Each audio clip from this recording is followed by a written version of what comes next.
Hey guys, so it's been a while since I uploaded this channel. I think it's been about 4 or 5 months, but I decided to get back because there was just too much juicy drama happening and I needed to jump back into this thing. I apologize for not uploading. Things have been quite difficult and busy for me as well with the college entrance exams that I'm still actually studying for right now, as well as some family issues that I had to sort out. But let's get into the news. So basically, Pokimane. I don't know what else to say but Pokimane. Pokimane is a Twitch streamer that has turned YouTuber who is making millions upon millions of views every single freaking second as I look at it, and this girl is absolutely loaded, stacked. Today I want to talk about a video made by Fainted called The Dark Side of Pokimane. This is going to be my response slash reaction slash thoughts video on the entire thing. I've made a sort of list about the things I want to highlight, but before I go into it, I wanted to talk to you guys about what happened and the drama that went on. So Pokimane has been under quite a lot of fire recently for two things. One, copyright striking videos left and right, and two, entering a Discord call with some of her viewers and talking to them like they're trash, specifically this guy named Davsev. That's the main drama and that's the main point of this video. Now before I get into Davsev, I want to talk about Pokimane copyright striking everybody left and right, and let me just say I stand firmly against that. I do believe that Pokimane, now these two relate together, the Davsev incident and the copyright striking incident. They are both they relate to one another and they have ties to one another. I believe that Pokimane is really abusing her power, and this is something that Fainted has said also, and I kind of want to reiterate that he believes that Pokimane is quote unquote abusing her power, her popularity power by copyright striking video. I believe that, but to an extent. I believe that Pokimane sees videos that she doesn't like let's say reaction videos to her highlight streams, or perhaps compilations on her highlight streams, or perhaps clickbaity content on her highlight streams, and she takes them down. Now, I've been in the same place Pokimane has. It is frustrating to be a YouTuber, because I have a YouTube channel of my own that I am not ready to disclose here right now, but I have a YouTube channel well over 80,000 subscribers, and you know, I've been grinding on YouTube for quite a long time, and it's very frustrating to be grinding on YouTube and then seeing Vine compilation videos like last year blow up to 20 million views, 30 million views easily, and the channel just gaining 50-60,000 subscribers in a week, and just like that at the snap of a finger, while people like I and other people have been working their asses off just to be able to, you know, get 1,000 subscribers, just to be able to pay the internet bill for the month. And it is definitely frustrating to see people barely working and just, you know, getting a bunch of vines, putting them in Premiere Pro, stitching them together and exporting them, and then uploading them for millions upon millions to see, and then, you know, just making back. That is very frustrating. But coming from Pokimane, that's a bit awkward. Now I understand the ideology, I understand where Pokimane is coming from, it's very frustrating, but at the same time, Pokimane has made it. If she stopped doing Twitch and YouTube right now, she probably would have enough money until she dies. That is not an exaggeration. So I just believe that Pokimane is not the right person to be copyright striking, although the problem with this thing is who else could copyright strike videos like that? And Pokimane, in a way, in a slight way, is kind of right for copyright striking certain videos, especially those sexually exploiting her, and when they're not real, you know, like when people put a fake butt on the thumbnail and pretend like it's hers when it's obviously not her butt, and when Pokimane is obviously one of those Twitch streamers that try not to act like a thought, who are one of the female Twitch streamers who just tries to be decent, tries to be a person who is fun, entertaining, kind, and not somebody who tries to get views basically because of her boobs or her ass or anything like that. But there are videos that Pokimane has copyright strike that have been a bit suspicious. It almost looks like she is power hungry or money hungry, and I don't appreciate that. I believe that Pokimane needs to understand that everyone is just trying to pay their bills, and some people get desperate, some people make bad content. You don't see me complaining or making commentary videos about why Viners or TikTok videos are getting lots of views, because that's just how the internet goes. And I feel like Pokimane has such a fragile sense sense of the internet, fragile sense of self, that she gets insecure by seeing other people make millions of views off of Twitch highlights, when honestly that's what people like to watch. So just let them watch that, dude. Just let them click on that. I've not seen any of the other videos that she has copyright striked. I am sure there are videos out there that she has copyright striked that are out of bounds, and for that, Pokimane, I think you should really reevaluate how you view the internet. Literally, you made bank. Like, stop freaking out if somebody puts your clip on a Twitch highlight. It's not for you to copyright strike simply because you feel like this person didn't work hard to get that content out. Excuse me, Pokimane, but it's not like you are working a 9 to 5, feeding 3 children, going to school, or doing those things. I know how it is to be working at a job and going through school, and I'm not complaining about that. I'm not saying I deserve more money or I deserve all the accolades in the world, but people should really stop complaining, and Pokimane, you are in no position to complain or copyright strike, in just my humble opinion. Alright guys, but the next thing I want to talk about, the main beef of this video, is the DavSev controversy. Now, DavSev is a YouTuber who had 3,000 subscribers, but after the Pokimane videos and the responses and everything, he is currently sitting around somewhere around the mid 7,000 subscribers. So he's made it. You know, the bad publicity has gained him some subscribers. But the DavSev controversy, guys, is basically Pokimane talking to one of her viewers and viewing his YouTube channels and viewing his Instagram, and she saw his YouTube because Pokimane likes to click on random links on stream, and you know, like whatever pops up, her live streamers will see, and obviously there's thousands upon thousands of people viewing her streams. And she clicked on DavSev's YouTube channel. She saw all of his content. She saw that he was sexualizing her when she didn't mean to be sexualized, or she didn't want to be sexualized, and he was basically making clickbaity content. Now, Pokimane has spoken about this. Pokimane said that, you know, she is not okay with the clickbait content.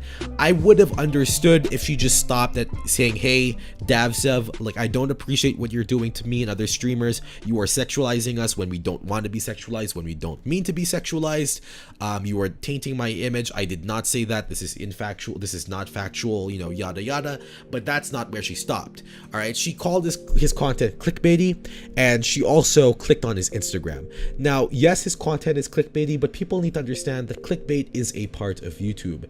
The biggest YouTuber right now, you guys might know him. His name is PewDiePie with 80 million subscribers. He clickbaits his content. Now, his clickbait is ironic, but honestly, it's a psychological factor to why people click on his videos so much in the first place. Now, whether or not you like it, clickbait is a part of the YouTube ecosystem.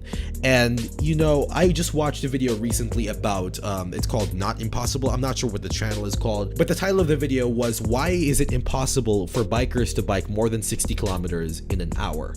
Now, when I clicked on the video, instantly the guy who was presenting the video said, oh no, but like the fastest biker could only go 54.9 kilometers per hour. And like, I was just so confused, like, okay, but why did you make the video called why is it impossible to go faster than 60 kilometers an hour when the fastest person can only go 54? Like, couldn't you have titled the video, why can't bikers go faster than 54.962 kilometers an hour? But that's not how it works. That, you know, you need to make videos presentable. You need to make them exciting. And that's where I feel like Fainted, the creator of the Dark Side of Pokimane, doesn't understand you know, what he's talking about in that sense, because clickbait is a part of the YouTube's ecosystem. It's not just the responsibility of the uploader to make content that is not clickbaity and completely honest, but it's also the responsibility of viewers, you know, general viewers on YouTube, to click on videos that they mean to click on, and to understand the risks of clicking on a video. Like, you don't get into a nightclub and then get pissed when somebody offers you drugs. Like, that is just something that is most likely going to happen, and if you click on a video that's clickbaity, you should already know what you're getting yourself into. Obviously, there's clickbait that is absolutely ridiculous and really dumb and just out of line and just too sexual, yada yada, but then clickbait, you know, in general is okay within certain bounds. I felt like Fainted was nitpicking a lot when it came to the clickbait portion. I also felt like, although Pokimane is in the wrong for a lot of the stuff, there are stuff that she did, or there's stuff that she is doing and she did that I feel are defendable, especially copyright striking channels that are presenting her in a sexual way, or copyright striking channels that are, you know, spewing fake news about her. But I don't believe that she should copyright channels that are just simply putting Twitch highlights, even if they do get millions of views. But Pokimane, apart from clicking on Davzev's YouTube channel and kind of exposing him and kind of getting all of her viewers to attack him, she has also checked his Instagram account, and you know, Pokimane live streams her computer. If she was live streaming just her face cam, it would have been okay for her to click on the Instagram profile and kind of look at his Instagram. But she was live streaming both her PC and her face. And you know, I can't necessarily blame her super duper much for clicking on his Instagram, because everybody clicks on stuff whenever you're talking. Like, have you ever been on a Discord call? Like, if the answer is yes, have you ever freaking just sat still on a Discord call and not clicked on anything? Like, it's psychotic to just sit on the Discord call and just be like, okay, you know what, let me just chill here for the entirety of this conversation and not click anything. That is not something that happens. You obviously click about and click different links and everything, and that's what Pokimane did. She saw that his Instagram was linked to his YouTube. She clicked on that, but what I do think she was wrong in was laughing at his pictures and even asking about certain pictures and the reasoning behind them.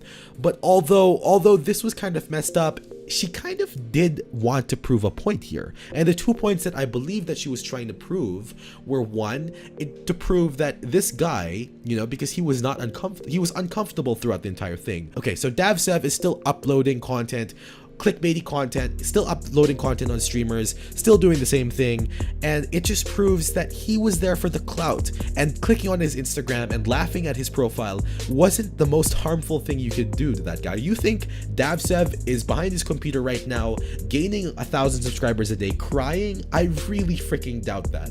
I bet $100 he is happy that this entire thing happened. He is getting views more than ever, he's gaining subscribers more than ever, and it's not exactly, he was in YouTube for the clout anyway, so a big Twitch streamer clicking on his Instagram and kind of laughing at his photos won't necessarily deter him or make him feel bad. He's just gonna get even more clout that he wants. The second point that I believe that Pokimane was also trying to prove was that, you know, if it did make him uncomfortable, then he should understand, because he was making content that made her very uncomfortable, like sexualizing her or making, you know, things that weren't factual about her butt and her boobs and her this, and Pokimane said that, and it just wasn't, it was definitely out of line from both of them. I feel like both people were definitely at fault, but I don't believe that Pokimane deserves all of the hate that she's getting. And this is coming from somebody, I've never seen a Pokimane stream, or I've never watched a Pokimane video all the way through. I have seen maybe 2 Pokimane videos in all honesty. I've seen one that's 7 minutes long out of like 12 minutes, and then one that's 10 minutes long. The reason why I was watching this was because I saw my brother watching her on a Fedmeister stream, and I decided to, like, you know, check her out and see what content she was making in that group of hers, and it was actually pretty entertaining, but then it wasn't for me, so I clicked off, and that was that. Haven't watched Pokimane video in about 3-4 months, quite literally. So I'm not defending Pokimane just because I watch her avidly. I've not seen any of her content within the last 4 months. I didn't know she was reacting. I didn't even know if she played games or was she a reaction. I didn't know anything. But, you know, doing research into this thing, I believe that Pokimane isn't completely in the wrong, and I believe that people should stop hating her just because a person exposed her, quote unquote, and people should really do their research and understand that YouTube is clickbaity.